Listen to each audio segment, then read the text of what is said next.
Good morning, everyone. I hope I'm audible and clear to everybody.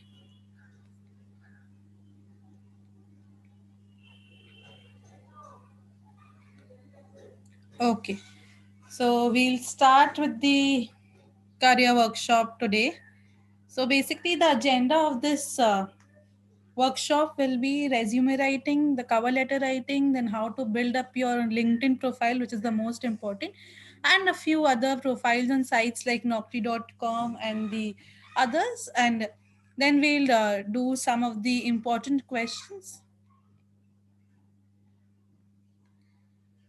Then we'll do some of the important interview questions discussion. Whatever questions which are most important, how do you need to prepare them? How do you need to dress up yourself during interviews? How should you, in if you are placed already and if you are in work and if you are in office, how do you reply to mails? How do you uh, tackle with lot of work? Everything we'll be discussing over here. So it's like very very important to know all of these, because sometimes what happens is some people are yet lucky, which I'll say, if they get a job also, but then during their job they don't get appraisals easily, they don't get their work recognized easily. So all of these are due to your personalities, the way you reply your mails, the way you tackle work capacity, and all of this is also very important, which you need to know. Okay, so moving on. First section is resume writing. I hope all of you have a copy and a pen ready with you. Okay, if not, you all can use Word in your systems if you're not using mobile. Uh, and you can simultaneously use your Word also. You can build up a scratch CV and then keep on formatting it and send it to me one in a day or two to make to correct it. Okay, so first the components of first you need to know what is a resume and what is a CV. So firstly, resume is your advertisement. It is a one page. CV is also the same thing, but CV comes into the picture when you are an experienced person. Okay, when you're at a fresher level, you should always have a one page resume. That times your CV and resume becomes the same. Okay, but when you are getting experience, when you have a 5 year experience or a 3 year experience, 4 year experience, your resume can be elongated because your work responsibilities will be added, your skill set is increasing every day by day. So that time you can have a two-page resume, which is called then a CV. So this is the basic difference between a resume and a CV. So it is an advertisement of you. You always place. Now in advertisement, you never say the bad things about you. You always say the good things about you. Okay, so you have to portray yourself in the best manner possible you can. You just cannot say, okay, I have these weaknesses, but somewhere if you write your weaknesses, you will have to write that what you are trying to overcome those weaknesses, whether that weakness is actually a weakness for you or you are building up or working upon it. Okay, if you all have any doubts, if something, please stop me. Okay, next is a snapshot of who you are and your personal and educational and work qualifications. So it is your snapshot, which is a one page. So in one, I if I were by a snapshot, I mean that if I am an HR and if I look at your CV in one go, in one picture, then I should know about your personal, I should know about your professional and educational and work qualifications in just one go. I don't have enough. I have, if I am the HR, I will have 1500 profiles to look at in a day. So if you give me a two-pager or three-pager CV, and if you give me a very bad alignment, or if you give me a very bad pictured CV, I will never want to see it also. Okay, so your snapshot, the best snapshot of your personal, professional, educational, and work qualifications. So this is a very important thing which you should know. Then what is the objective of the resume? The objective of the resume is to provide you with the opportunity to interview and not to job. This is the most important thing which you should know. This is the most important thing which you should know, that when you apply for a job, your resume does not land you into a job. It is the interview which lands you into a job. So if most of you are thinking that, yeah, job ही नहीं लगता है, what is the where I'm liking, or my CV is lacking behind, that is I'm not getting a job. No, that's wrong. You are not getting an interview call only at first, that you will land into a job. So your CV should be of such a picture that firstly you have the opportunity to get the interview, and then you have the opportunity in your interview to portray yourself at your best to get a job. Is that clear? I hope.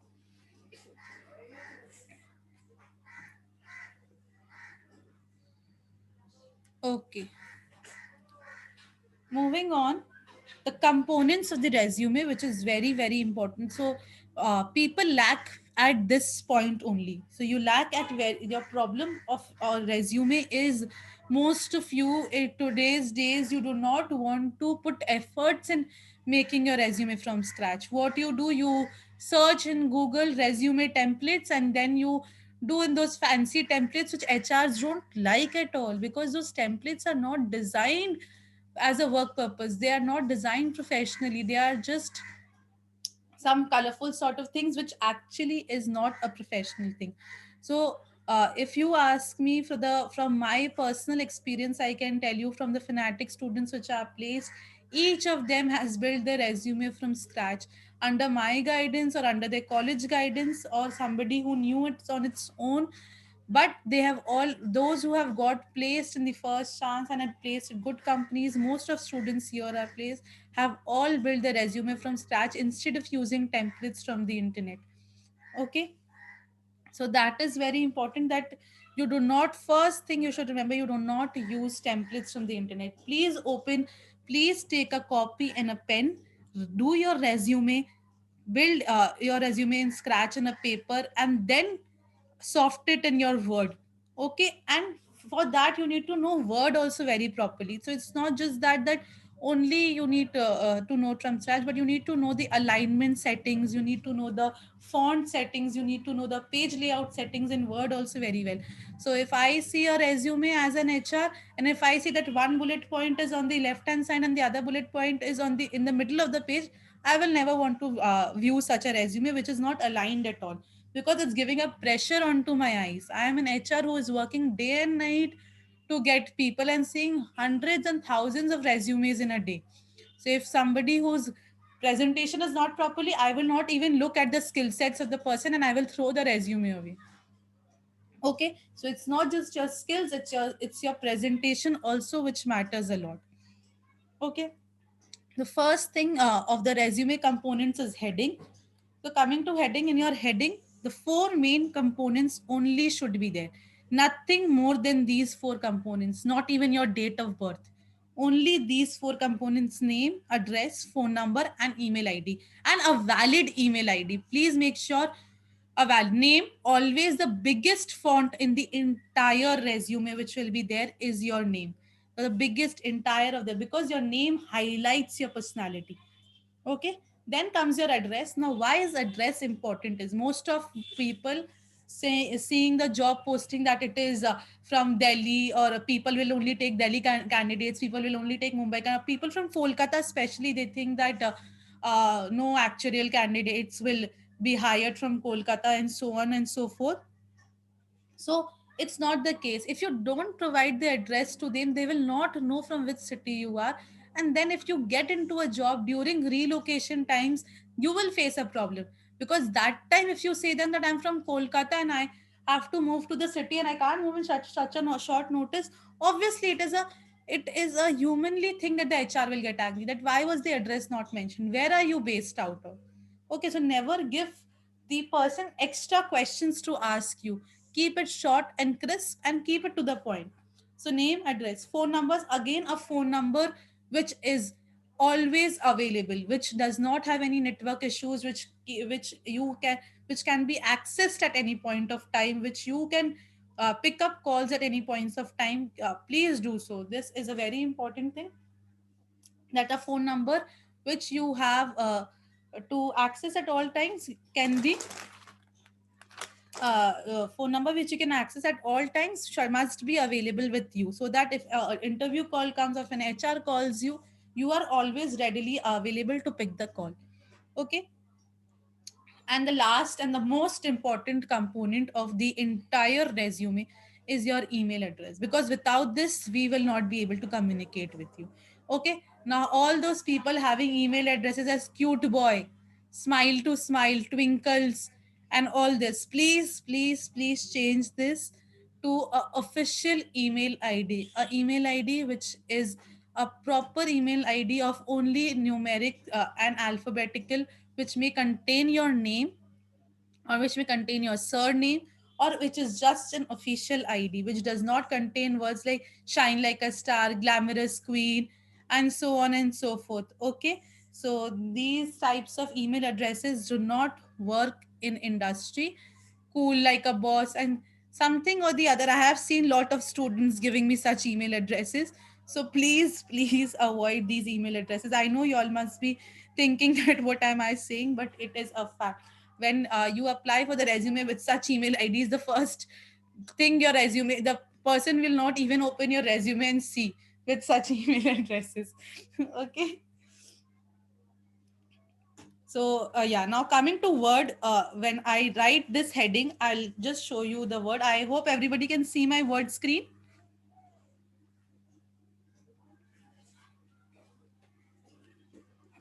Yeah. So the first thing which you do on Word is, if you see, by default your cursor starts from here, and there's a lot of margin in between the page. So there's, you get a lot of lesser space to write. The first thing what you should do is first come to no spacing. Okay, so there'll be no spacing. You can space accordingly. So your entire page will be built on no spacing. Okay. Second thing you do is go to page layout. In margins, make it narrow. See, now it is such a broad margin. Make it narrow. The narrower the margin is, the more the place you get to write. Okay, since it's one page, you need to fit everything. So the narrower the margin, more the place you get to write. And insert your borders. Insert in design tab, if you see page borders, always remember a border in a resume is very important. Okay, it gives a professional look, and please a normal border, just a normal line. Now you can make it a little bit thick if you want. Okay, so this is your how the basic format. The first thing you should do is add narrow the borders, do a no spacing, and add borders to the page. So this is very important when you come to this. I hope I'm clear till here how to set up a page layout in this.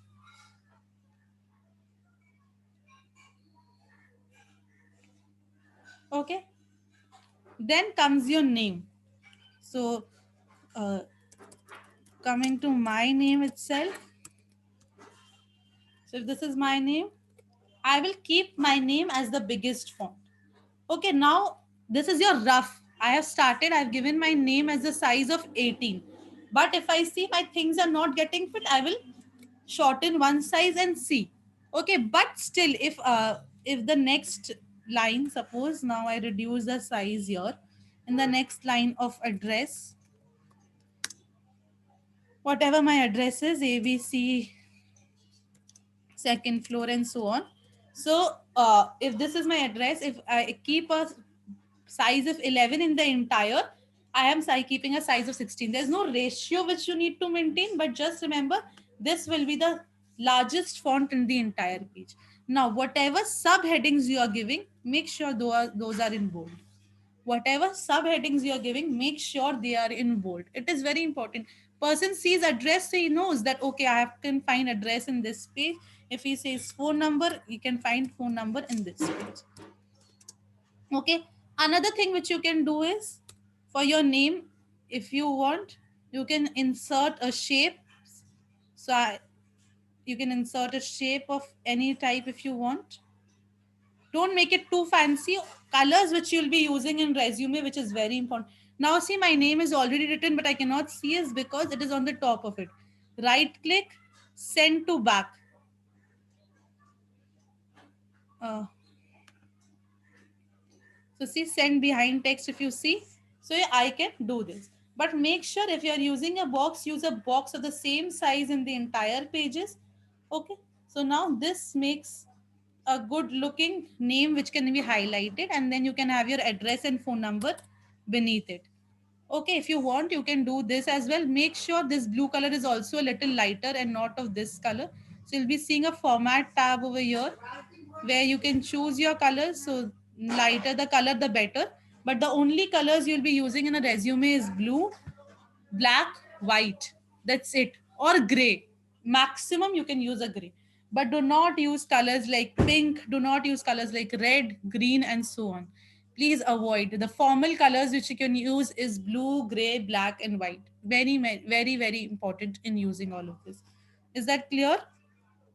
Okay. Then you have your address, you have your phone number, or you can write your contact over here. Contact number looks more professional. Contact number, and then you can give your email id. Now also there's one more format. Either you can do like this, or there's one more format is I'm not just give tabs and come to your contact and email id, contact number and email id, if you want to do this. Okay, if you want to do this beside the name on the top also, you can do this beside the name. Okay, so all of these formats will work. There's no issue in these formats as well. So with the name also, if I click beside the name and I press tab, I can have my contact and space email in the same line as well. Okay, just the thing is the font for these will be small. They'll be very small on the basis of whatever font you are using here, and using here these fonts has to be same. Again, these can be in two different lines if you want, as and when you want. So this is all on basis of how you want to present. Make a scratch cv, make it on word, and see if your alignment works or not. Okay, but these are the only things which comes in the first line. Then you can add a line, you can add a line breaker of the arrow, or if you want, you can add a shape again. You can add a shape again and come to the next component, which is I'm coming to the next component now. So the next component will always be small. Only thing which is there is the same. Next component is job objective. Why do you want a job? Why would you like to apply for that particular job only, and why not others? Why only that job? So it is the pitch of your resume. It is your resume. One second, guys.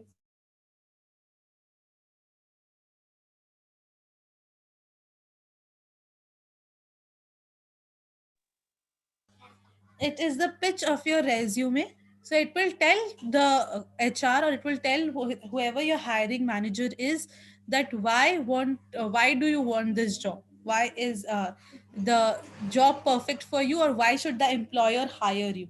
A short sentence that tells the employer the goal and the objective of your career. Short and crisp sentence. Why directly reflect why do you want it. Now please, you'll find lot of career objectives in the internet. Try you avoiding using those, because the hrs are so experienced, and your managers are so experienced, that in one go they will understand that you have used it from the internet. Read the internet, take examples, but frame it on your own. Frame the words on your own, at how will you do it.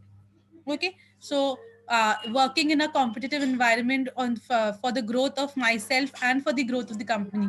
A very common line, but you can twist it and turn it on the ways of your own. Okay, directly reflecting the position you're applying for. You should always, why if the position says leadership qualities I want, or the position says a person who is very work oriented, a person who is focused, a person who is hardworking. So put your career objectives, change your career objective. I personally had set in my resume, I personally have set one career objective in 2016, until now, until 2020 I have not changed it, because the career objective which I have set is so generic that it's so generic that it can be applied to any and every job. So make sure that you don't because see, when a job offer comes, it will not wait for abc person, that if that the person will go change the resume, change its objective, update its resume, and then apply for the job. Till then you will see the job opening is closed.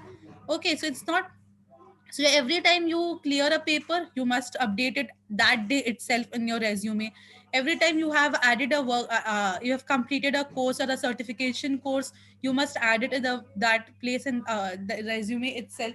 So everything should be at your place, at your end in every situation. Okay, then should be concise and specific. I told you a short sentence, a very very small sentence, which will tell you that you want to make a difference, which will have a goal which you have to work on. So that should be very specific. Okay, not elaborating more than two sentences, not taking more than two lines of your resume. You cannot waste space. I told you it's an advertisement, crisp, short, in one liner. I hope I'm clear, and please note down these components as I am telling you. Moving on,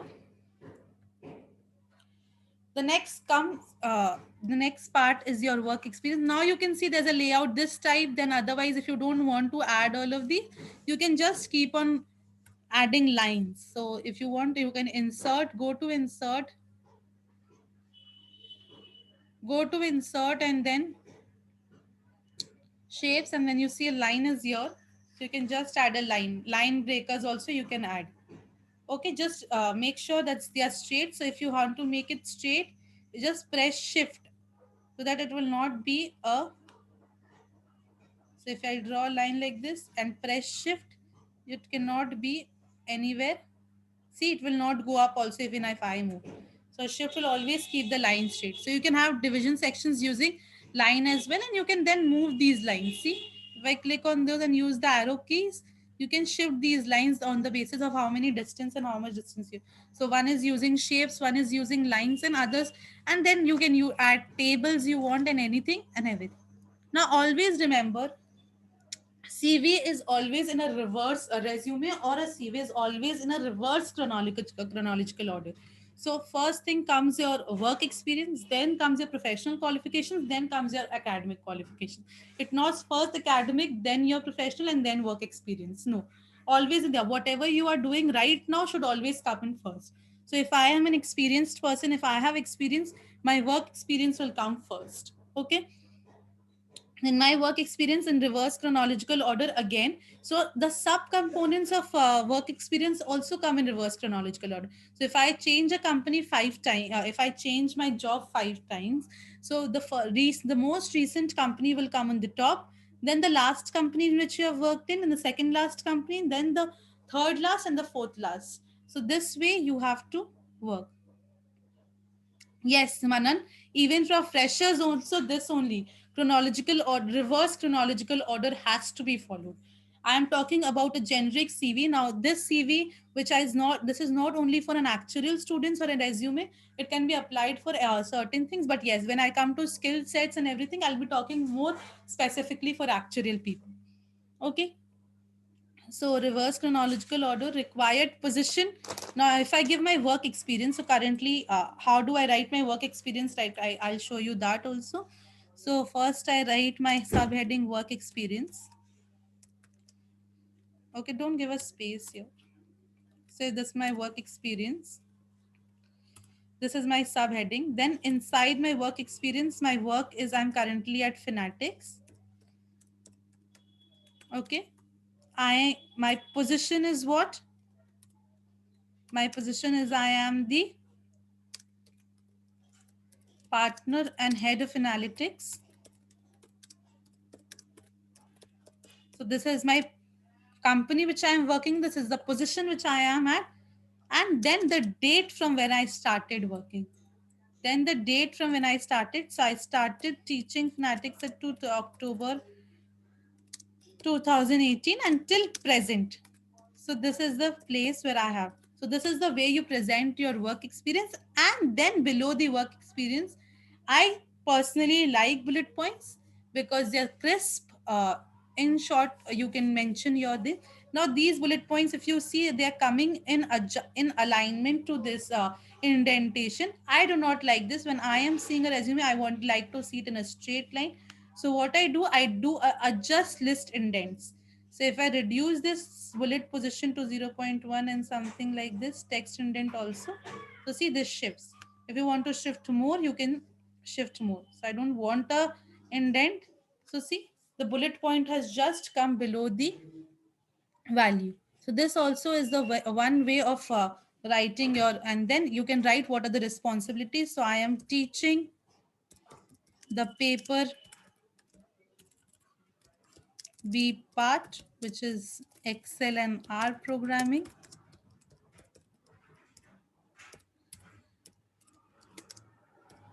of actuarial papers CM and CS series. Okay, teaching CP2, conducted online workshops and conducted corporate trainings for schools and colleges. So this is the way, in short one liners, you write what is your roles and responsibilities of how you deal with these people. Okay, answering to your questions, what should be the position of college marks before the actual papers are? Aman, I'll come to that when I'll be discussing educational qualifications. I'll be coming to that also. Then Gagan, you were asking that I'm a chartered accountant looking for job in actual field. Please tell me, I should write work experience. Yes, you should definitely write your work experience. You should never hide your work experience, because that will portray that even if you're pursuing actual also, you never lose hope on not working and so on.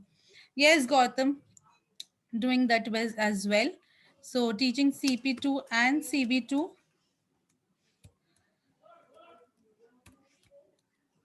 So all of these it comes under my work experience. And if a person has a second more company, like I have worked in a life insurance company as well, so that company's name, my position was an actuarial analyst. So I'll write an actuarial analyst. And then the time I have worked on, my duration of working, and then my responsibilities again. So on my responsibility, system checking project, and whatever I have done for ULIP projects and everything, I will write. So this is the way you create your resume. Now, the point is, this has to be, if something is bold, is what is your headings has to be bold, not these things. So make sure you're right now. See, this looks so good. Okay, that okay, something you I want to highlight, and what are the responsibilities within this. If something or the else I do not want, I want to highlight this and the responsibilities inside this. And then obviously you can take your font size to reducing it to, like my current resume has a font size of 9. Okay, looks good to see things together, and I can fit in lots of things together. But yes, if you have lots of space below, and you cannot fit it, if you do not have so much things to fit in one page also, then you can obviously take a 10 or an 11 also. But make sure that everything is in the same font, and everything is in the same font size. Only font size will be different for your name. Okay, moving forward, I've shown you all this period of employment, city of work. This, if you want, you can give city of work. If you're not in the same city, I personally, if you find Fanatics on LinkedIn, it's shown Kolkata, so I do not like to mention. But yeah, if I was there, here I would write Mumbai. Okay, so this is the difference when I come to here, and then moving on, professional qualifications after. Just a second. Yeah, so we had work experience, professional qualifications. Now comes a professional qualification. Now, what comes under professional qualifications is CA, CFA, actuaries, data analytics. All these are my professional qualifications. These are qualifications which are other than your school. Masters and PhD is again your educational qualifications. It's not a professional qualification. Okay, CA, CFA, actuaries, CMA. There are other lots of courses people do, like graphic designing. There people also like to do web designing, And then lots of other courses as well, which is a full-time course and not part-time courses I'm talking about, not certification courses I'm talking about, but proper courses which you have done which adds professional value to you. Then you can include it in your professional qualifications and mention the year. You This is very important. Now why you say that, mention the year you have cleared the paper or the level. For CA people, so it is for you, I know it's mandatory for applying, when you're applying jobs, that you have to mention the number of attempts or the uh, time when you clear the paper. For actuaries, like many of the people think that it's not really necessary to write when you have cleared the paper. Now from my personal experience of interviews which have appeared for around 25-30 interviews in my career, I can tell you that every person is concerned about when you started giving the paper and when you have cleared the paper and when you have not cleared the paper. So that is very important. They will, if it's not mentioned in your resume, they think that you're hiding information from them, and they'll keep on poking and grilling you about when you'd clear the paper. Was it in your first attempt? Was it in your second attempt? When did you start? How did you know about actuaries and everything?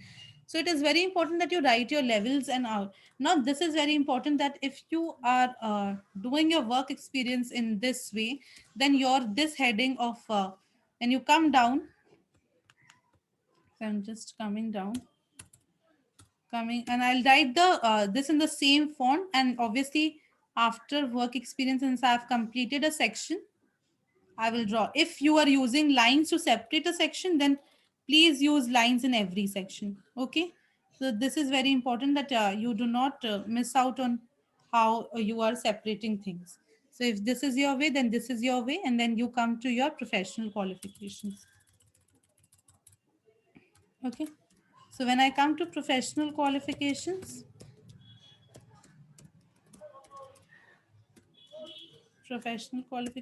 then that time I will if a person has CA, so you can write your CA in a box. When did you clear CPT? When did you clear IPCC? When did you clear your CA finals? You can make a table out of your, okay, you can go to insert table, and you can just make a table out here and write your CA, IPCC, CPT, and so on, or just CA if you want, whatever, however you want to portray yourself. And for actuaries also, you all can also make a same table. The name of the institute is also very important, that from where you're clearing the paper, whether you're giving from IFOA, whether you give from IAI, whether you give from Society of Actuaries, it is very important. Remember, only just doing, I have seen people that they think that, okay, clearing 4 papers of actuaries is enough. Why not mentioning the institutes in this? Now, I maybe interviewer is not concerned with your institute from India, but remember, IFOA is a key word.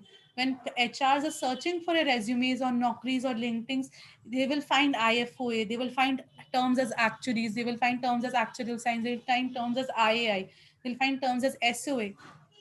That is very important when you do all of these. Okay, so professional qualifications is the one of the most important sections of your this, and the headers of the table is again very important. So first comes the header is which paper or which qualification you have cleared, whichever degree you have taken. If it's a CA final, it's an IPCC, whatever thing is there. Then comes the institute from which you have appeared, and then comes the term of your clearing the paper.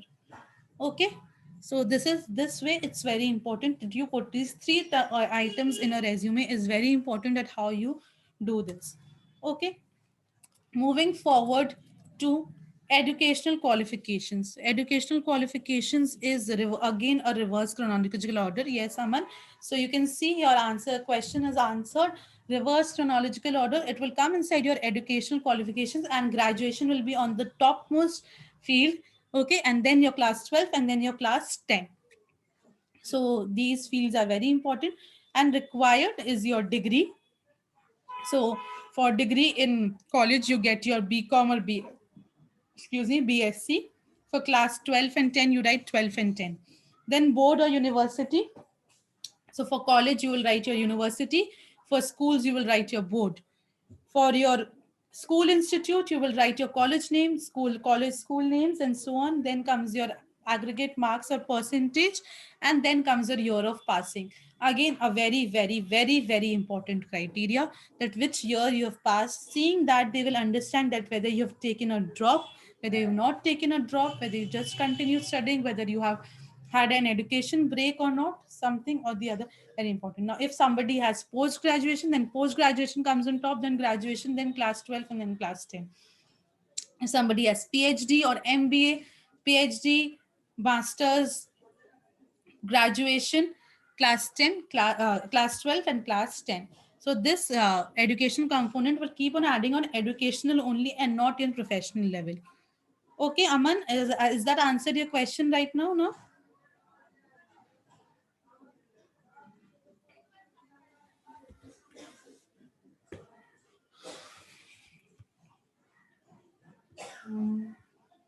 Okay, and I'm not showing this again how to draw, because this is the same type again. You can just add a section of educational qualifications and draw this again in your CV. Moving on, the most the the reliable section on which you will get the job. Okay, the one reliable section on from which you get a job is your skill sets and abilities. Now, all those people over here, I know all of you over here have created, except a one or two, which I know personally, have not ever created a resume. All of you have always gone on internet to check the skills and abilities of an actuarial and written those. Ability to meet deadlines, good communication skills. You think HR has not seen this in any of their resumes? What sets you apart from this? What sets the people think that, okay, that this person is capable of an actuarial job? Why will she or he hire you, whether if you have the same skill set at 100 people of the same country, or the 100 people of the same profile? Why most of the BCom students think that BCom students are not hired, and bachelors in mathematics or bachelors in statistics students are hired? So there is a difference between what you're writing and what the HR actually understands from your resume. Okay, so from your end, if you see, okay, I got such nice points from Google, nobody else will get you wrong. Or every other person is now a Google addict, so every other person will do the same thing. So list skills relevant to the targeted position. That is very important. So if you are a CA, then you should write skills like audit, accountancy, taxation, if you're interested in taxation. So you should mention these key words in your resumes, so that a person is able to hire you. List skills based on the target. If you're an actuary, you should write topics in which you're confident of. Like personally, I had my favorite paper is CT6, so I wrote familiar with concepts. I'm exactly telling you the line which I have written in my CV. Familiar with concepts like reinsurance, risk models, time series, Markov chain, assurances, annuities, coming to CT1, project appraisal, NPV, IRR, because all these are the most important things which we work on in an industry. NPV, IRR, duration. So when you work in industry, you will come across this duration word, like in your fingertips. You will be at NPV, IRR, and duration. And it will be annuities will be on your fingertips. And you work on a general insurance company, run-off triangle should be on your fingertips. So you should have these types of topics mentioned in your skill set. That okay, if HR is seeing, and if HR knows that okay, my position requires these skill set, it will instantly go for an interview call with you all, instantly. So similarly, if you know Excel and if you know R, you should write for well versed with functions like VLOOKUP, HLOOKUP, index, match, conditional formatting, pivot tables, frequency array functions, statistical functions. Well versed with R programming on the base package like graphs, of histograms, box plots, distribution functions, and so on and so forth. So you have so many topics to write which you're studying, but you don't know that you should mention that in a CV. So if I just write my IT skills, that I know Excel, I know Word, and I know PowerPoint, and I know R programming, no other person in the one who has not seen me, not known me for years, will not know whether I'm saying a truth or whether. And the please do not lie in a resume. Never ever lie. If you do not know VBA but the job requires VBA, do not write VBA in your resume. Okay. By chance your CV is selected and you're not prepared, and the person in the interview asks you, tell me about VBA. Tell me what you don't even know the full form of VBA. Does anybody know here will know the full form of VBA? So please do not ever lie in your resume. Okay, right skills, that keywords which helps employer know in the first instance that you know. Divide in categories related to job, that I told you all. Actuarial, then come to your IT, Excel. If you know SQL, then your SQL related functions. If you know R related functions. If you know Python related functions. And then come to your technical communication and leadership skills, etc., etc. That okay, then you can write those points of general contact, ability to meet deadlines, can handle pressure. But your first 4 to 5 points should focus only on what you know. Every day, I think most of you, if you have Ashnut sir's contact, you must have seen a picture which he had shared on his status yesterday. I don't have the picture currently to show you all over here.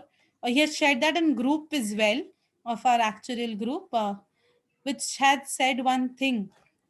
I'll just read that out. So it says how to change your life in 1 year. Keep building your skill set. The point four of this picture says keep building your skill set. So if you do not if you're applying for a job and if you're not getting any calls, don't get depressed and don't get demotivated, or don't say that the actual career is not made for you. You're very wrong. You're lacking somewhere or the other. I have seen people leaving the actual careers, or leaving the CA careers, leaving their MBA careers, just because they're not lying up in a very good job. But they will not see, they will keep on blaming the profession, that the profession has so much competition, the profession is so biased, and people who have less papers have also got job. I personally know my friend who hasn't even cleared a lot of papers but is currently working for the past 4 years, and he's in such position that when he gets interviews from every place.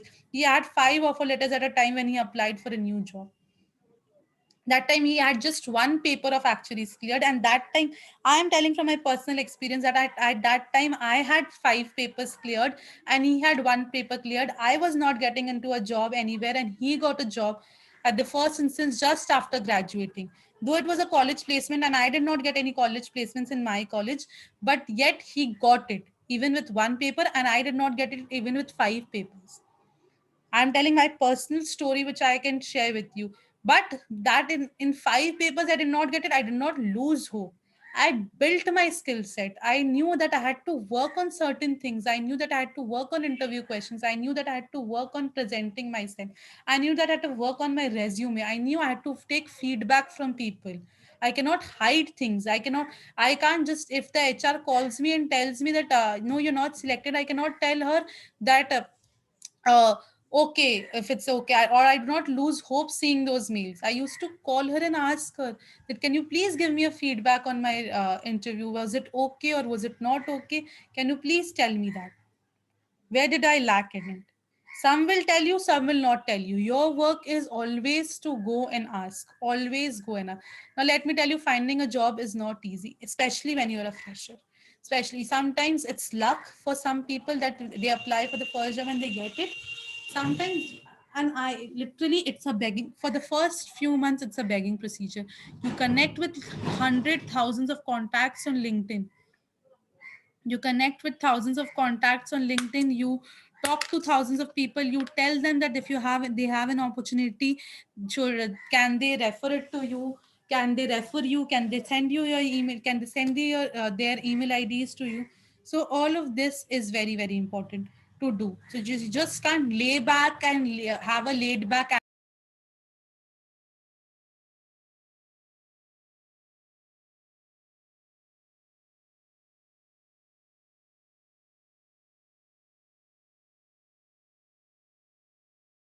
Now is it clear? The audio video.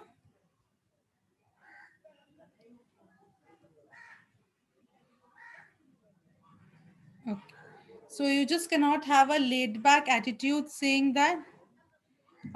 ठीक है, आना होगा तो जब आ जाएगा, नहीं आना होगा तो नहीं है. Blaming the profession, blaming each and every person, no.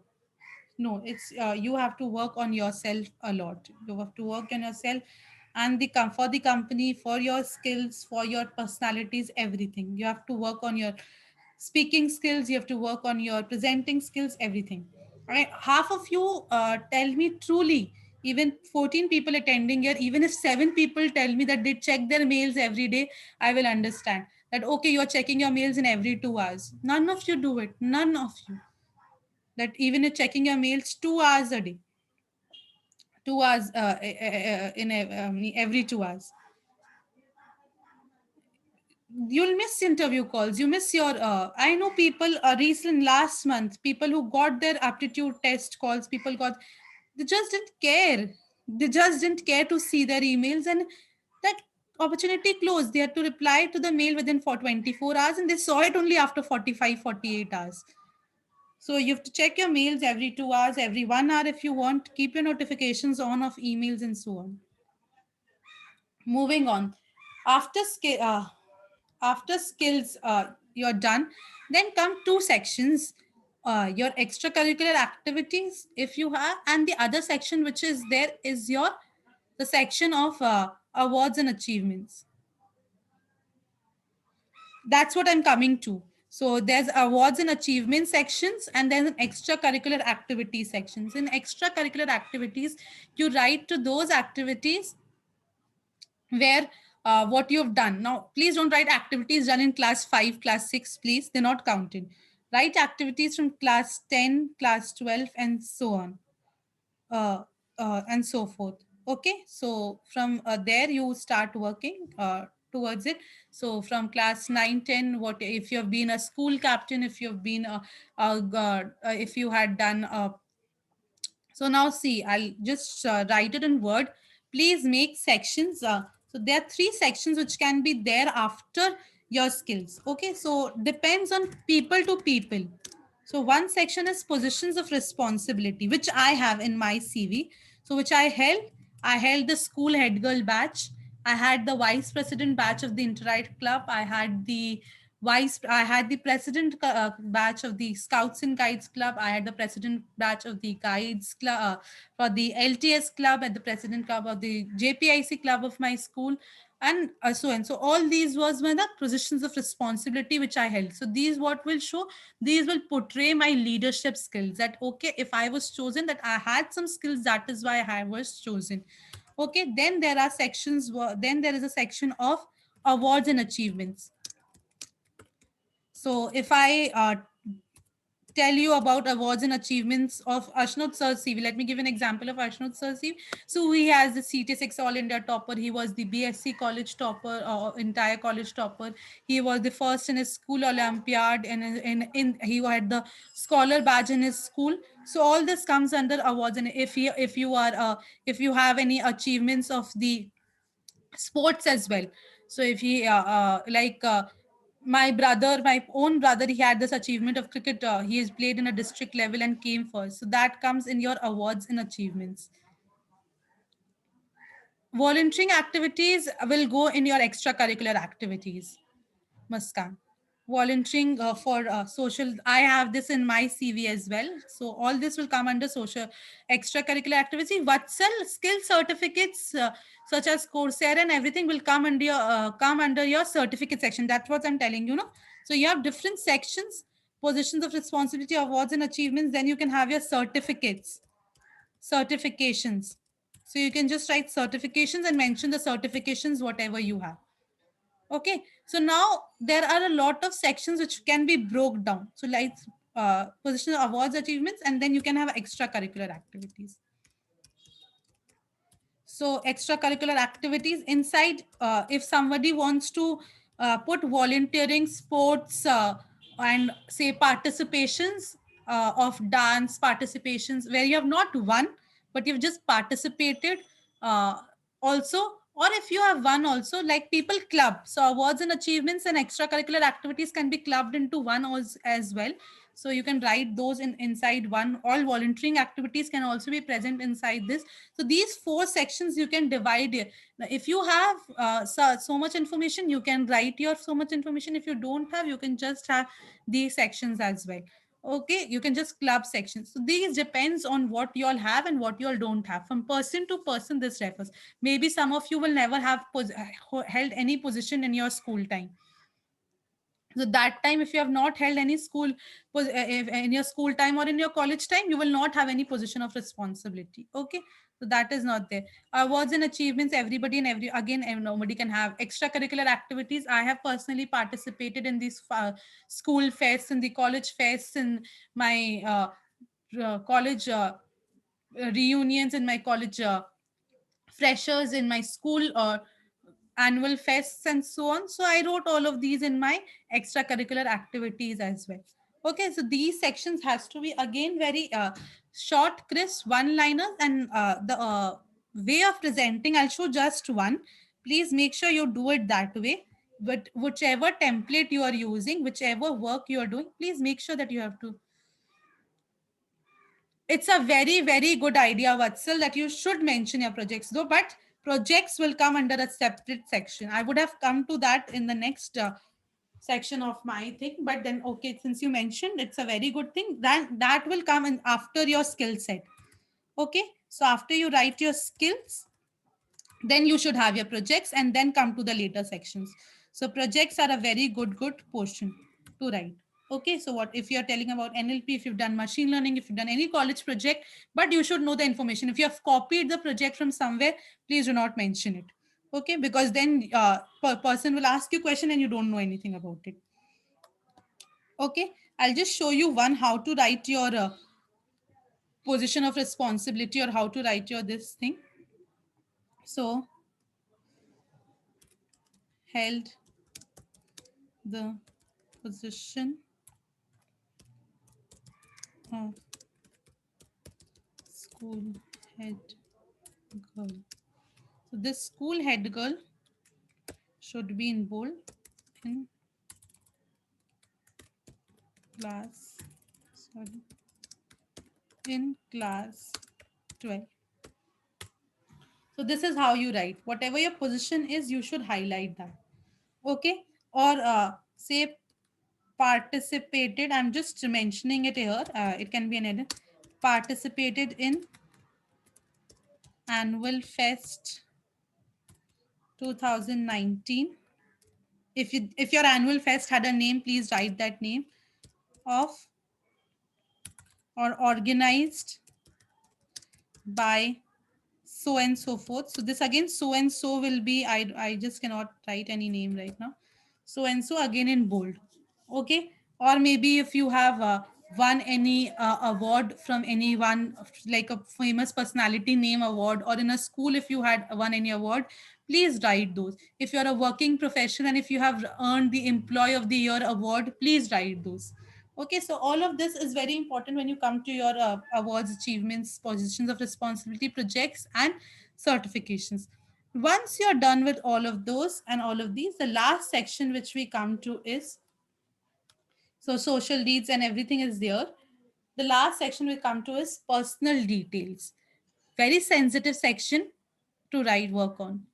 If you have hobbies which you just do for like hobbies is done for time pass only, but still time pass in the thing like time pass, so that time you have to you don't mention it. Like if you are reading books just for the sake of reading books and you do not take interest in doing so, then it's not your hobby. Because what happens again, personal experience example, one of my very good friends is a movie freak, where is a big time movie freak actually. So he went for this company. If I don't know if you'll have heard about Cognizant. So he had went for this company's interview, Cognizant, and the person saw his resume and asked, "Okay, you watch, you like watching movies?" And he said, "Yes, I like watching movies." So he said, "Oh, I also like watching movies. Have you seen this movie?" That's why my friend said, "Yes, I have seen this movie." And the entire interview was not, and he's an engineer, software engineer. The entire interview was based on movies and not on softwares. So please write hobbies that are relevant, that you know about, like again, and personal experience which I'll share. A few days back, one of my students had gone for an interview, and she had this just after this lockdown. It's a talk about after this lockdown. She had gone for this interview, and she had seen she had written in her resume cooking as her hobby. So cooking is a good thing. Somebody can, the person in the front end. Okay, what do you cook? What cuisines do you know how to cook? So she said, I can cook Italian, I can cook North Indian, and other. They said, what all dishes in Italian? What all dishes in North Indian? So you don't know the person who is going to take your interview, what is his profile, what is his interest. So mentioning your details as hobbies, you should be very sure of what you're writing. Okay, you cannot just write hobbies which you do not know properly. Like somebody writing listening to music does not have any idea about what is music. Okay, just listening to songs is not is an hobby. Okay, you should know about soft songs, your singers, your everything. Okay, if you do not have any such, please omit this section. Please omit this section. Coming to next, date of birth. Give me a second, guys.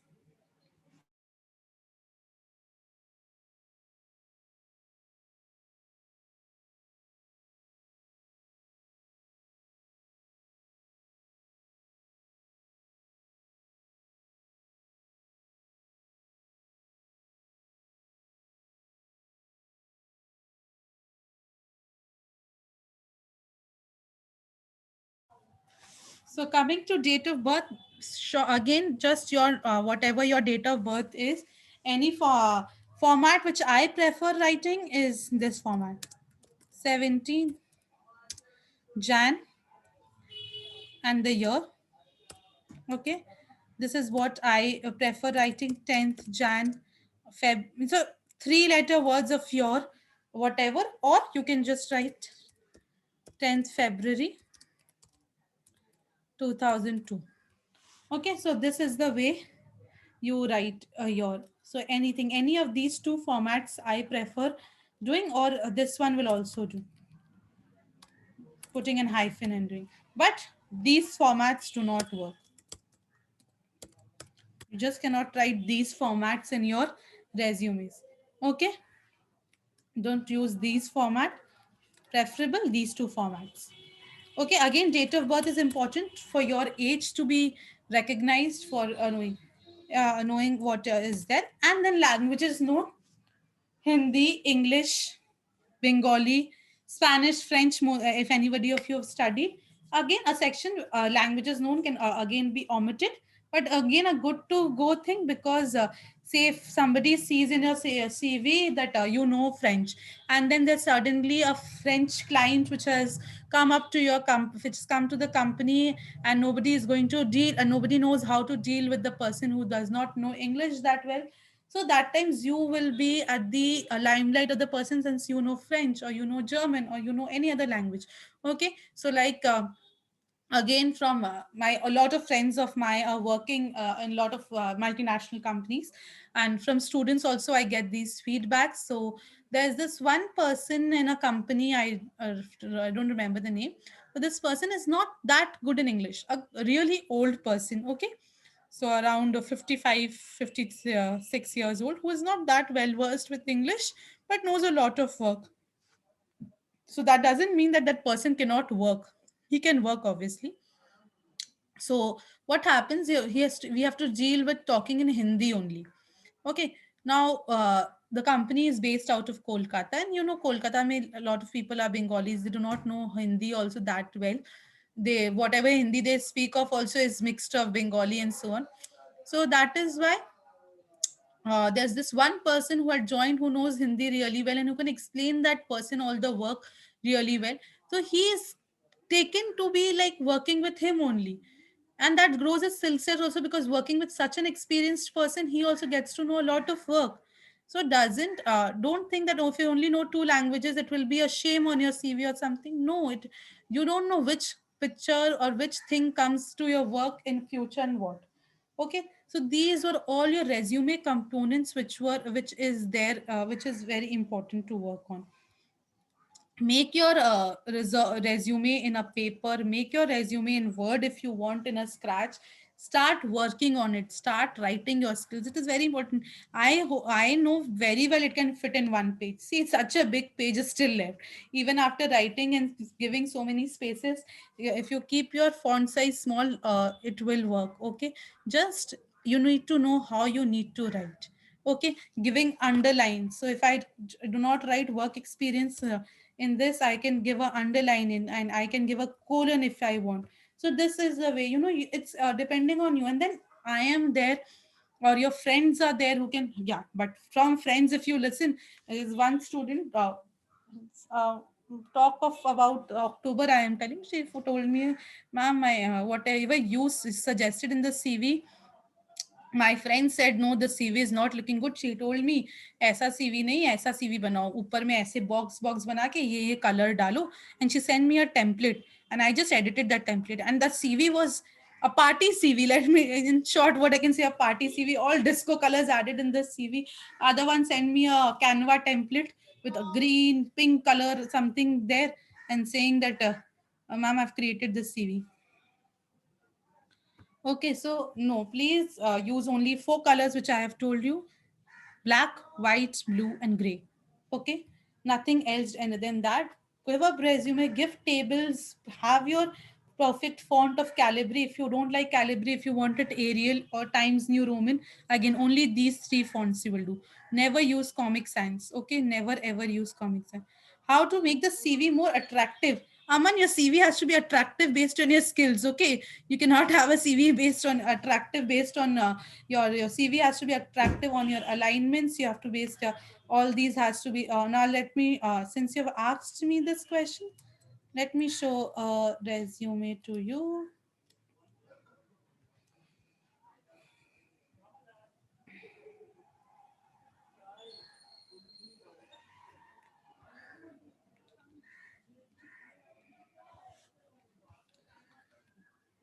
Mhm.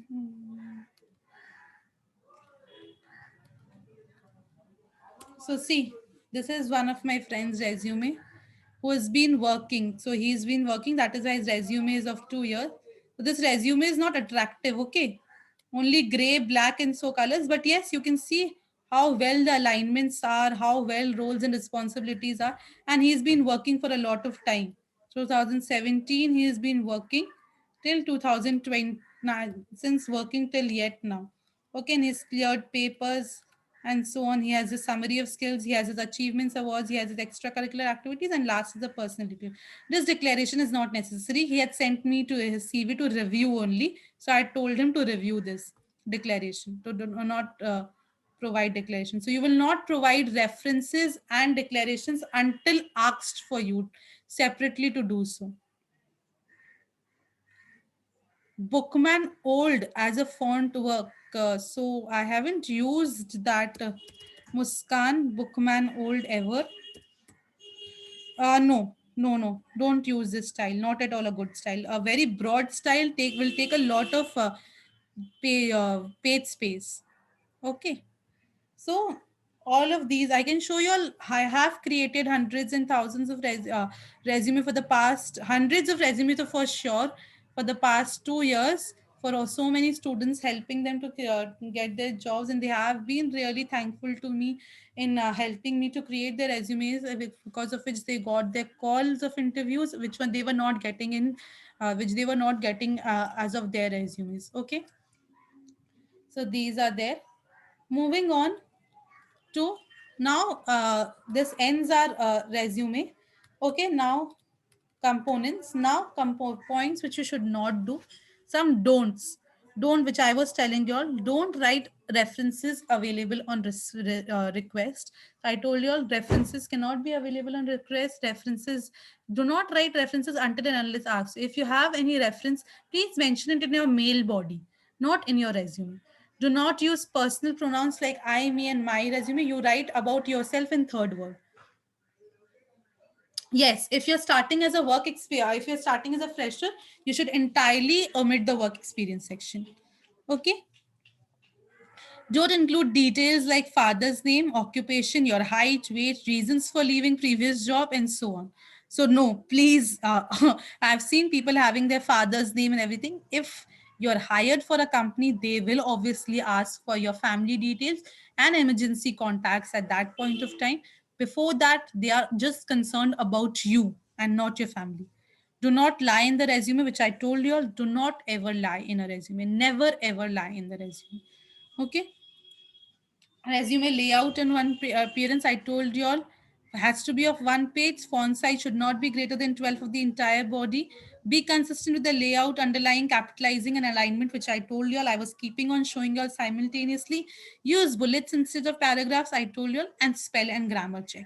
And endless times of peer reviews and whatever you think. Okay. But yes, only those reviews which are good should be added in your resume, not every and other review which every people say. Use action verbs, that you can do that and you can do this, whatever. Use phrases that focus on your success and accomplishments, as I told you. Use past tense for past works. Be honest. No need to include declarations at the end, which I told you on my friend's CV. No need to include declarations. The company knows that you are sending the CV, then why will you give a declaration that, okay, this is the best of my knowledge? You have given the resume from your end. Okay. So you're not telling other person to send your CV that you will give a declare that the person will give a declaration. No. So declarations, references, and all this is not required. Just a waste of time, useless. People get offended. Okay. Seeing all of this. Where to begin? Get it on paper, which I'm keeping on saying for the entire session till now. Get it on paper. Make a list of all your work experience, educational skills, abilities, interests, talents, etc. Okay, whatever is there. Lay out a basic resume format and then fill in the blanks like this. This is a basic resume format. Now you just need to fill in the blanks. Okay. Where to end? Write and rewrite and edit. Ask at least two people to give you feedback. Be open to feedback, which I told you. Rewrite on based on each job you're applying for. Remember, it is never finished. Never ever. Till your life ends. Until unless you're see every time PV humans knowledge is of no end. We are keeping on learning. From every new job you go, you will learn a new software, you will learn a new skill. And it keeps on adding in your resume. It keeps on adding it. So resume is never ending process. You should always have a separate folder for your resume. Okay.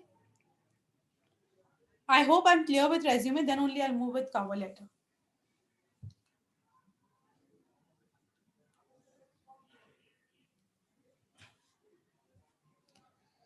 If you all want to write any points, if you all want to ask me anything, I am open. There'll be a question answer session again at the end. So whatever you all want to ask me, you all can ask. Or if I all want to continue, I can continue with that also.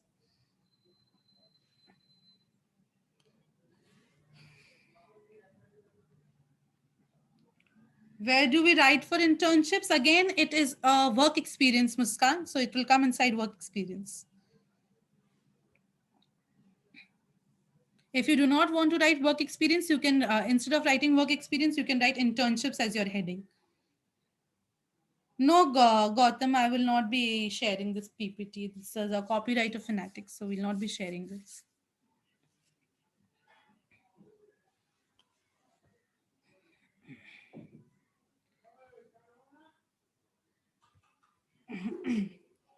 Moving on to cover letter writing. So for cover letter writing, let's move on a little fast. I have a class at 1 as well. So cover letter writing, format. And if we intern for an NGO, does it go for an intern extracurricular? It goes for an extracurricular work, Deepika, not a work experience. Work experience is only the work of professional work, not for an NGO or something. Okay. Now, what is cover letter? Cover letter is just a letter. Okay, so nothing much to explain as a resume. Resume is the most important player. Cover letter is just a small player which can be worked upon for as a mail also. But again, font size, margins, header, and everything has to be as of a letter, which I hope everybody knows the format of a letter. So that the format of a letter is your name, then to whomsoever it may concern, the name of the person, the address of the person, then the subject, then respected ma'am, dear ma'am, hi ma'am, and so on, whatever, sir, and whoever. And then you can consider writing, why are you writing the letter. So it's just a regular letter which we used to write in school, a formal letter of 2 paragraphs. If now you have a lot of experience, then you can write it in 3 to 4 paragraphs. Otherwise, paragraphs is more than enough to. So find the position you want to apply for, read the position carefully, making a note of the responsibilities and define requirements. Think of scenarios when you have demonstrated the requirements. This is very important. The third point is the most important thing which you need to write the for a cover letter. Research the organization, making a note of interesting facts, and write a rough routine or a cover letter. These 5 points are there, and I'll now show you a cover letter or example of a cover letter, which how you should write it. So make sure you note these 5 points in your copy, and then I'll make you read a cover letter.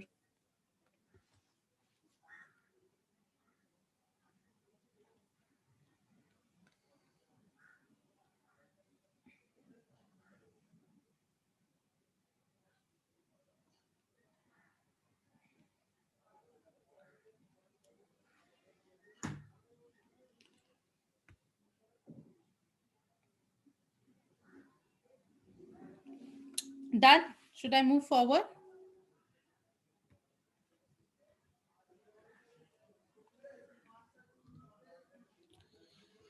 So see, can you explain the third point? When I read the cover letter, I'll explain the third point to you for the example. I'll just let me think. Move on. So the first paragraph, purpose of the first paragraph is to introduce yourself and tell why you are writing this cover letter. So I'm writing you the regarding the job posting for a position, as this line is very important. I am writing you regarding the job posting for a position as an actuarial analyst, as a CA, as a chartered accountant, as an auditor, as an external auditor, as whatever position you have seen in that, you will write that position. Or I have been, if you have been referred by someone, I have been referred to you by professor or by Mr. or by sir or whatever at this particular university or at this particular job person or at this particular position, so on and so forth. Include a relevant piece of current news of information that will grab the reader's attention. Indicate why you're interested. I'm just not reading all of this. This is really irrelevant. Let me come to the real example of this. So just see this example of how a perfect cover letter can be. Okay. Dear Namrata Singh. So whatever is, if there's a person's name, you will write person's name. If there's no person's name, please do not write it. Okay. Then it will be dear sir, dear or ma'am. I was excited to see the vacancy for the role of a consultant in Ernst& Young. As a highly motivated and dedicated student of actuarial sciences with strong communication and interpersonal skills, I would like to apply for the same. Short 2-line introduction, nothing more than that. Okay. I am pursuing actuarial sciences from the Institute of Actuaries of India and Institute and Faculty of Actuaries. Till date, I have cleared the ACIT examination, CT3, CT7 held by IAI, and CT1 held by IFOA. Apart from this, I've completed my graduation in May 2016 from Delhi University, receiving the results by the end of June 2016. I currently look forward for a career in a field of actuarial sciences. As a student, I had been extensively involved in my school and college community, which has allowed me to develop strong interpersonal skills. So, whoever asked me about the third point explanation, this is where I was telling that I just cannot mention about my strong communication and interpersonal skills. I have to mention where I had applied those. So, in my school, I was involved in school and college community. My time as the vice president of the Interact Club of School, an active member of the Students' Council, and my involvement in various events, including dramas and fests, had allowed me to work closely with my peers and support the community in these institutions. These experiences, coupled with the knowledge of actuarial sciences which I have gained thus far, has allowed me to not only secure a sound fundamental understanding of my area of pursuance, but also helped me hone my communication and people skills and adopt a proactive problem solving attitude. I see these as being important attributes when seeking an employment as a consultant in actuarial sciences. So you need to emphasize that since your organization is looking for this, I have these skills, and how have I gained these skills. Okay. Personal attributes that I believe make me suitable for this position is strong and fundamental understanding of actual sciences, good communication skills, excellent interpersonal leadership skills, ability to work under pressure and meet deadlines. My teachers and educators have commended me for my willingness to participate and my dedication to helping out everywhere possible. I enjoy working with others and believe that my strong communication skills will ensure that I can meet the expectations of this role. I'm aware that you will receive a large number of applications for this job, but I would very much appreciate the opportunity to demonstrate my capabilities in person. Now, the entire first half is your way, is your introduction. You advertising yourself as much as you can. The last paragraph is where you become very humble.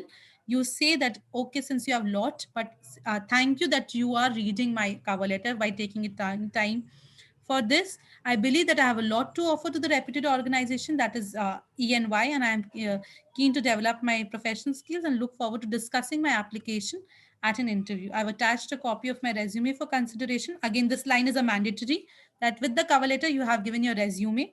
I can be contacted at all times on the details provided in the resume. Thank you in advance. Name, phone number, email ID.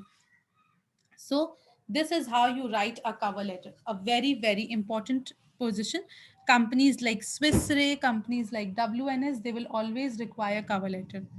Okay, they will always ask for a cover letter. Okay, should I move forward now?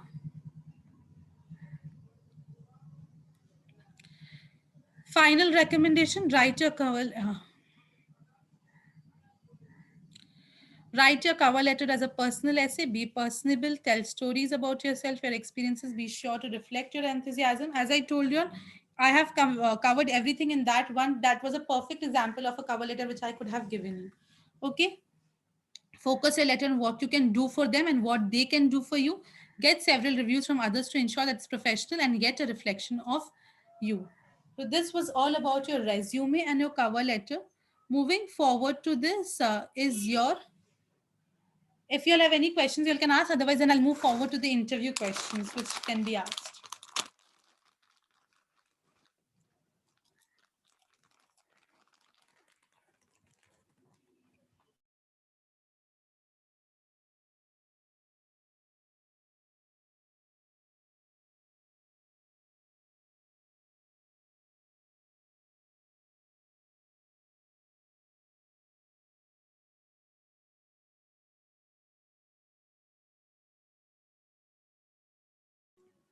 Aman, no. Cover letter should only be 2 paragraphs. I told you this person is the best, means that means I have cut down the work experience portion. So this is a resume of a person who had work experience also. So that means that is why the cover letter was really long. When companies don't ask for cover letters, you just write a 1 paragraph introduction in your email and send it with your resume. Saloni, yes, some companies freshers also have to send a cover letter. Do you express no, Vatsal? You do not give any information about your weaknesses in your resume or cover letter. This is where you will be asked questions in interview and then you explain it. Okay.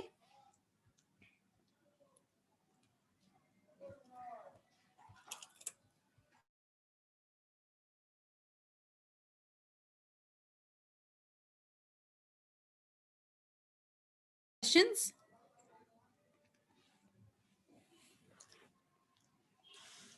Okay. Moving forward to interview questions. First question. I'm just exiting this tool. Coming to interview questions.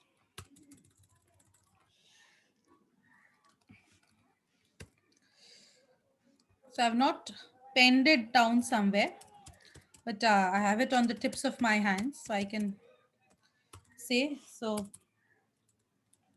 interview questions. The first interview question which you are asked is, tell me about yourself. And you get only 30 to 50 seconds to answer this. You get 30 to 50 seconds, maximum a minute to answer this. It should be so instant. It should include your name. Okay, I'll start. I am Gunjan Goel. I am based out of Kolkata. I have completed my graduation in mathematics honors from Jadavpur University. I am currently pursuing actuarial sciences where I have cleared 10 actuarial papers and I am teaching actuarial science. Also, what I'm teaching, I am teaching the paper B part of CM and CS series, CP2, CB2, and so on. Then coming to my family, I have my father is a businessman, my mother is a housewife, my I have two siblings, elder sister and a younger brother, and what their profession is. So this is how you should answer in 30 to 50 seconds and nothing more than that. Tell me about yourself should consider nothing more than this. Are you ready?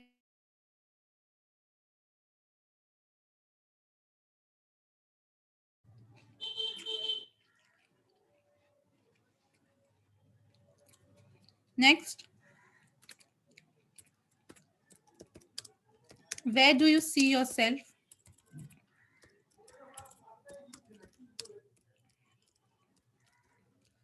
5 years down the line? What are your future plans, or where do you see yourself 5 years down the line, or what are your future expectations, and so on? What are your CTC expectations? As a fresher, please never say the figure. Please, please, please never say the figure. It should be always as per industry standards. As per the industry standards based on my. Yes, Gautam, I'll repeat the first question. So the first question says, tell me about yourself. So tell me about yourself is I am Gunjan Goel. I have based out of born and brought up in Kolkata. I've completed my mathematics honors from Jadavpur University in 2017. I am currently pursuing actuarial sciences where I've cleared 10 papers and I'm also teaching actuarial sciences. I teach the paper B portion of CM and CS series. I am well skilled at Excel and R programming and SQL, well versed with these skills. And coming to my family, I have my father is a businessman, my mother is a housewife. I have two siblings, an elder sister and a younger brother. My elder sister is currently working as an interior designer, and my younger brother is currently studying in the second year of MBA. So you just ended there. Okay. Can you explain what consists of CTC? So CTC is your salary. So this is the salary in total. Okay. So this will consider your PF, this will consider your variable benefits, this will consider your fixed benefits, this will consider your gratuity and everything. So everything is included in your CTC, the figure which the company offers you by mouth, but that you don't get it at your hand. Okay. Internships is different. Internships may you just get a stipend, so that stipend is what you get as a whole. There's no tax cut on this, but CTC is a figure which is quoted, but then there's a tax cut, there are PF contributions, there's a gratuity, there's a separate. The fixed component is different. Okay, the fixed component is what you will get in your hand. Other than that, there are a lot of components which are involved, like variable, which can be 1% of your fixed or a 10% of your fixed, or there can be a gratuity, there can be a PF, there can be insurances, family medical insurance, personal medical insurance, health insurance, accidental insurance. All these coverages are there. And then you also have your other things as well. So it depends from company to company. Okay, so these all includes your CTC expectations. As a fresher, you should always say as per the industry standards. No, even for internship, you don't say the figure. As a fresher, you don't say the figure at all. Okay, until unless it's compulsory in a company to say. Like when you're filling a form, some company makes it a mandatory thing, then you fill in the figure. So as an actuarial fresher, a person is offered around from I'll say in annual terms, 3 lakhs to 7 lakhs as a fresher. Depends on company, but 3 lakhs to 7 lakhs as a fresher, a person is offered, with somewhere between 3 to 7. Okay,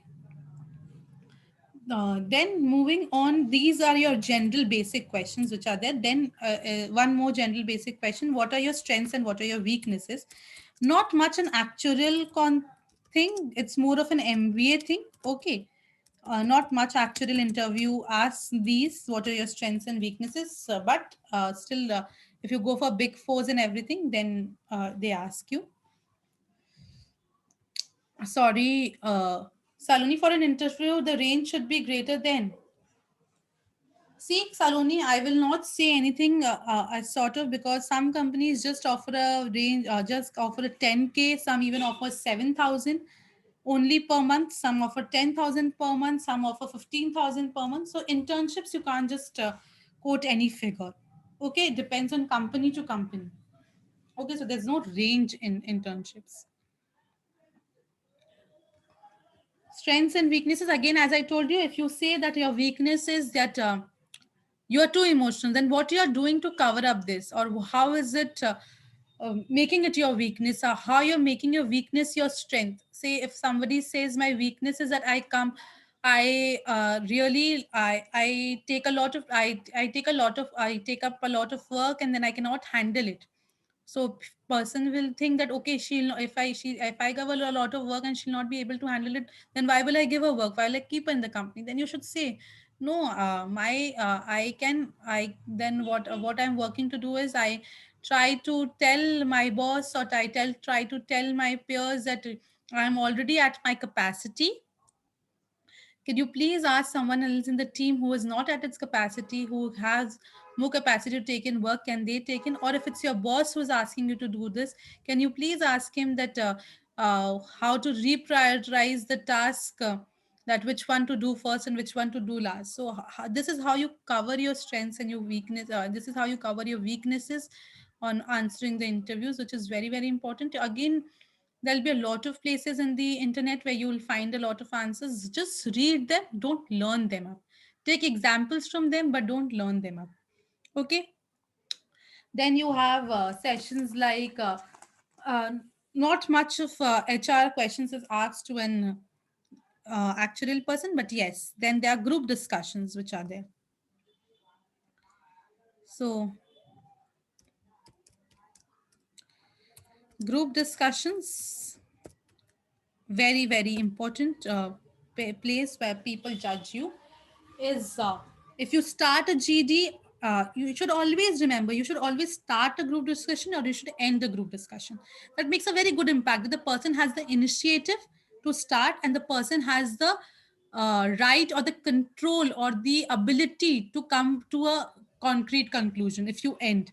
Okay, so these two things put out. Also, third thing which is there is somebody who's not taking initiative much, but yeah, in some if you're exactly quiet, that means you're not interested. If you're speaking too much, then you're an over smart person. You should be moderate.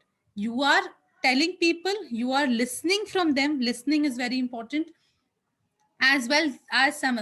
So personally, when I was selected for my company, when I had given the interview, when I had my group discussion, so I ended the GD and somebody else started the GD.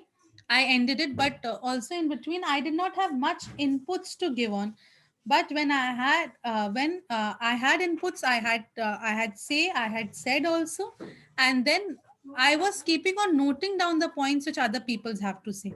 So when I got a feedback, when I was selected for the company, when the people were giving me feedback, they said me one thing that you were the only person in the entire group discussion who was noting down every points the other is saying to see and compare, and then come to a concrete conclusion to end the GD. So these feedbacks tell you that where you have been lacking. Now one of my friends got rejected in the group discussion because he took a pen on his mouth. Okay, so while writing on the paper, he just had this. We have this habit, no, taking pen in our mouth, thinking what can happen. So he took a pen in house, and when he got this feedback, they said, "Oh, you took a pen in the mouth, so you are rejected." And then one person was not wearing his suit properly. He had this not tie does not have in place. When the company says you have to wear Business casuals, that means it has to be business casuals. The business casuals include normal blazer, you can have a normal shirt, you can have a trouser, you can have a jeans and a formal shirt and a blazer, you can have a tie and a shirt without a blazer. So all these comes inside business casuals. If you have a business formals, then it has to be exactly formals with short hair, trimmed beard. If it's a girl, then it has to be a proper tied up hair, or if it's an open hair, then a proper pinned hair, that her hair does not fall into your eyes. Properly dressed, and then wearing your suits properly, wearing your formal shoes and everything. So all these makes you an industry standard perfect person. Now coming to questions based on subjects. So CT1, I'll just tell the topics which are very important, which you need to learn because questions differ. So CT1, it is always NPV, IRR, duration. Then you have the difference between nominal and real rate of interest.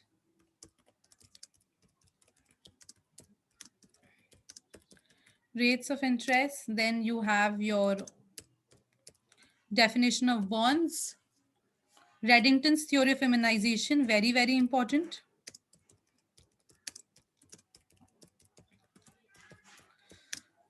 And loan schedule, they don't ask so much. Nothing much. Yeah, equation of value. So these from the CT1. From CT3, you have probability distribution. So again, very important. Central limit theorem, one of the most common questions, define CLT. Then you have this question on hypothesis testing, which test is used when. Then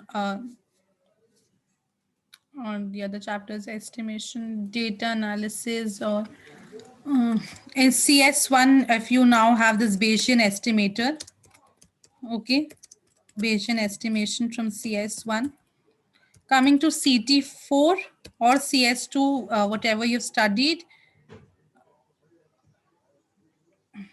just let me go through that. I'm actually confused with CT4, CT6 right now. So CT4, we had topics like Markov chain, supposed to be survival, yeah, to construction survival models. So survival models was important. Then coming to end chapters, we had exposed to risk and graduation, and nothing more than this, I believe. From CT4, if I get to remember, I will obviously share. CT5, one of the most important, one of the most, or the entirely the most, if somebody is most interested in life insurance, or as a fresher, I think you should not choose your specializations. So you should go for a general insurance as well as a life insurance company, whatever you are getting. So as a life insurance, as a general insurance, you should go for whatever you're getting. So CT5, if it's a life insurance company, you should always go and study CT1, CT3, CT5. So here you need to learn everything. Difference between assurances and annuities, their definitions, entire CT5, profit testing, what is ULIPs, ULIPs table, then what are UWP contracts, what are guaranteed annuity products, what are there's so many topics. I am getting confused. Competing risk construction tables, mortality rates, allocation charges, everything. So like everything. And this means CT5 means for interview for paper A and paper B as well. Okay, so half of the work which you do in life insurance companies is of profit testing.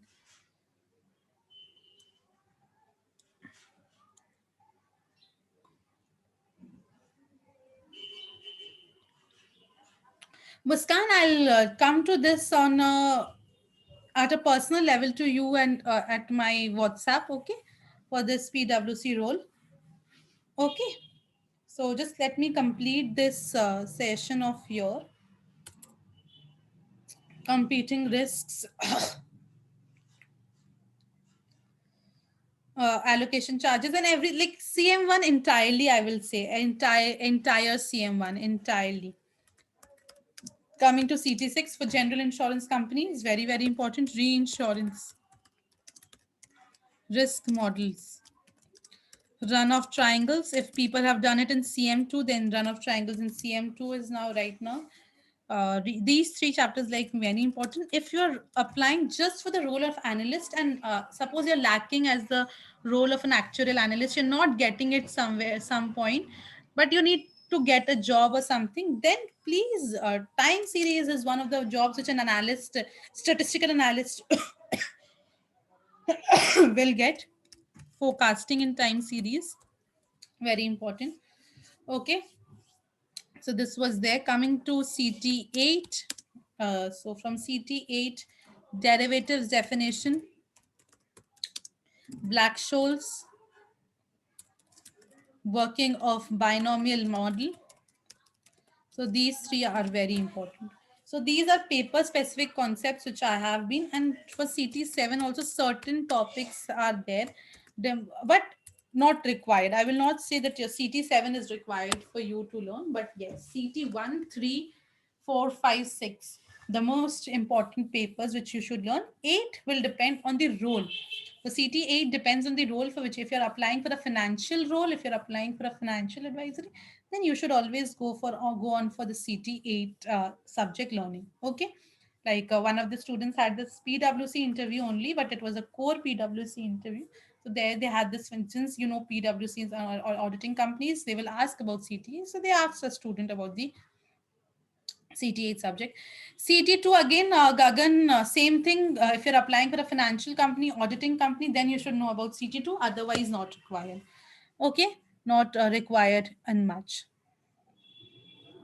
I think this is much more about the topics we have discussed on this. Then you have certain riddles which are very important, which I will just tell you all. So let me ask one of you this question, that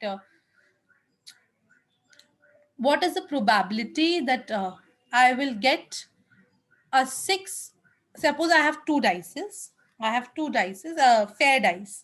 What is the probability of getting a 6 on the second dice? What is the probability of getting a 6 on the second dice?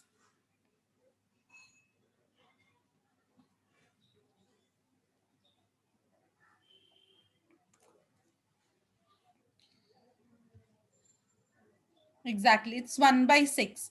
So maybe it will take, sometimes people, when you are in such an interview pressure and you get tension that, okay, I have two dice, are they getting rolled together, are they getting rolled down together, or how are they asking me the question? Then this 1 by 6 answer also thinks that, oh, you think, oh, no, this I cannot answer this question also.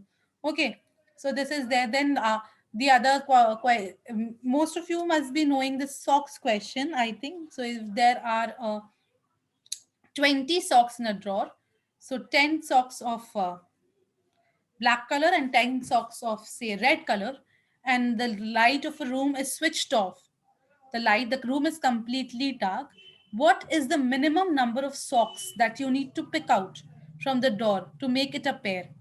What is the minimum number of socks you need to pick out from the door to make it a pair? Yes, Manan, Riddhi, that's good. The answer is 3, obviously.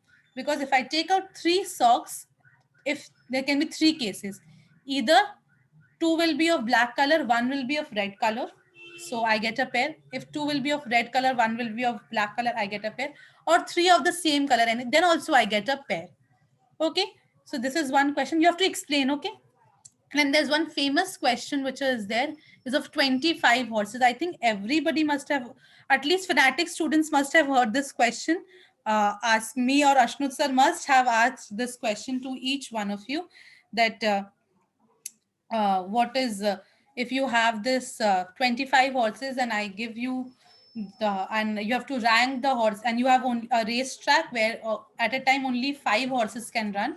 Give me the like rank the first 3 horses, the rank fastest first 3 horses. So please do all solve this riddle. You'll find this on internet also. And then there's one more riddle which is very common, is of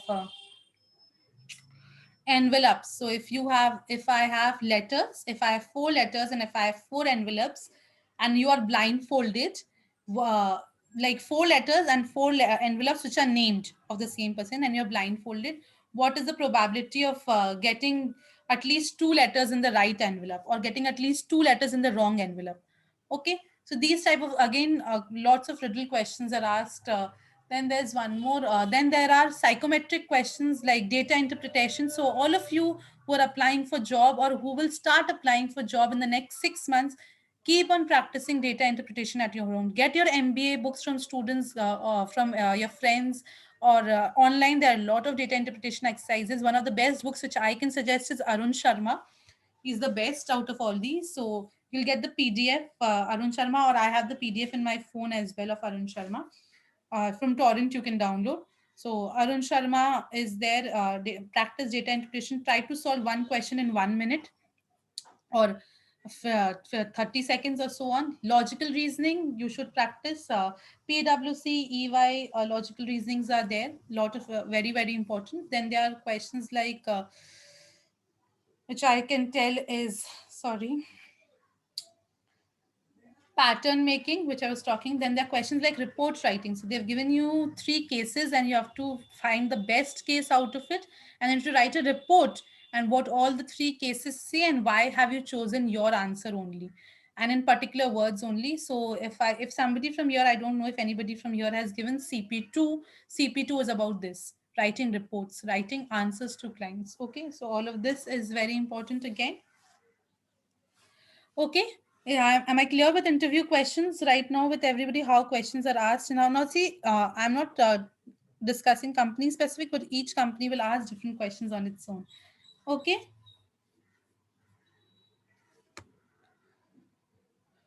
Yes. And last topic for the day is, which I'll come to, is my LinkedIn profile. So I'll take an example of my LinkedIn profile only, and I'll show you all how to do that.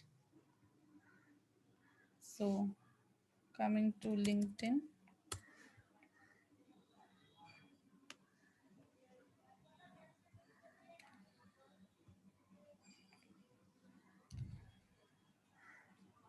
So if you see, this is my LinkedIn profile. I have not added a cover picture because I didn't want to. Must have a perfect profile picture. Please do not put a selfie. Please do not put shadi ka pictures. You go into a marriage and you click the picture. Please do not click all of those. A passport size professional picture, or if you clicked up for worn a blazer, or for girls, if it's a dress, it's a formal dress, it's a smiling photo, will work. Okay. Then you have, see, these are add profile sections. If you want to add an intro, if you want to add an about, which is very important, about is very important. Okay. Then you have your featured section, like my, if you go to my profile, I have this featured section in my profile, which posts I want each and every person visiting my profile, I want that person to see. Then I have a background, that is my, what are my work experience, education, licenses and certificates, and what is my volunteering experience. I want to add all of this. Then I have my self section. So if I have accomplished any, if I have any courses, if I have honors and awards, if I have test scores, organizations, so I will want to add all of these projects and everything. Then so you can add all of these here. Uh, Sorry.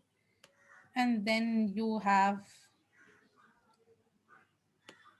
this section of honors. Why is this, sorry, then you have the supported languages, what languages you know, languages known, and then additional information if you want, which is request a recommendation. If you want anyone who has worked with you, who likes your work or something, so this everybody will not give you.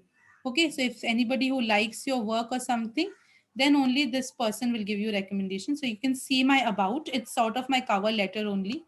So it's an entire thing which is there of my cover letter, of the cover letter type. My about, you can have a short about also. I feel in about, if a person who's coming to your profile, if he reads about, he doesn't have to scroll down to entire profile. A person will get an overview in your about only. Okay. Then I have my featured section entirely. Then I have my dashboard where I have 1494 views of my profile in the past 90 days, 3075 post views, and 171 search experiences. My activity, this is very important. And you can see I have 7609 connections. You can get it from here. So I have 7,609 connections on my LinkedIn.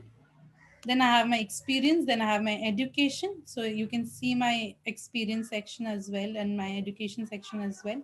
So I have my title, employment, company, location, currently working, description, and if I want to add any media which I didn't want to add, so I did not add. So it's there. Then I have my education as well here. So in my education section, you can see there's the school, degree, field of study, start year. If you want to add any activities and description, it's there. You can add. So I did not do activities at IAI and IFOA, so it's not there. But yeah, I did activities at my college level and everything. So it's there if you see. So Jadavpur University, Bachelor's of Science, grade, activities, description, media, and everything is there here also. Then you have my license and certification, CP2, CT4, CT8, and whatever papers I have cleared, I have done in my licenses and certifications over here. And then I have had a volunteer experience. I've added my volunteer experience. Then I had skills and endorsements. So you have to ask people to endorse you for the skills, okay? Or if somebody who knows that you are good at it, so you can endorse. So I see I have passed the LinkedIn assessments of Excel also here. I haven't taken the R, but I will take. And then actuarial science, I have recommendations for this. Now you can rearrange your skills also. So I have pinned these three, but I have added a lot of skills. So industry knowledge is one. I have so many industry knowledge. I have the risk management tools and technology skills. I have interpersonal skills. I have language skills, and I have other skills as well. So all these skills I have added. You can add how many are the other skills you want, but just make sure that skills which you have are on the top, which you think the best skills for you, and people can endorse you for this. And I have recommendations. I have three recommendations from three of my students. So here I have a recommendation section, which is the best section for a person hiring you to see in your LinkedIn profile that okay, this person has received recommendations from such people. That means it's good. So like if I am teaching and I have recommendations from students who are saying that okay, she is done the best of her, so yes, people will obviously want to know me. Okay, so this has been the recommendation section, and then it's there. If I've completed any course, I've gotten any courses here, and then the interests which I have, and whatever companies I follow, and keep on seeing the news over here, and so on. And people you may know, there'll be a lot of people you may know. I have, when I was finding job, I had seen into, I had literally, I used to send 50 to 100 requests a day and used to beg for jobs, messaging them on LinkedIn. At least some people will, yeah. People, if you message 50%, at least two people will reply you on LinkedIn saying this. Most important section is your keyword section where you write what you're important and what you're not important. Now if you're seeing this open to work section which is there, actual analyst, this is because I find job posting. Since we post job posting, that is why it is showing to open to work. Otherwise I'm working at Fanatics, not looking for jobs and all everything. But yeah, if you use these keywords, actual analyst, actual intern, data analyst roles, then you can find these jobs on LinkedIn.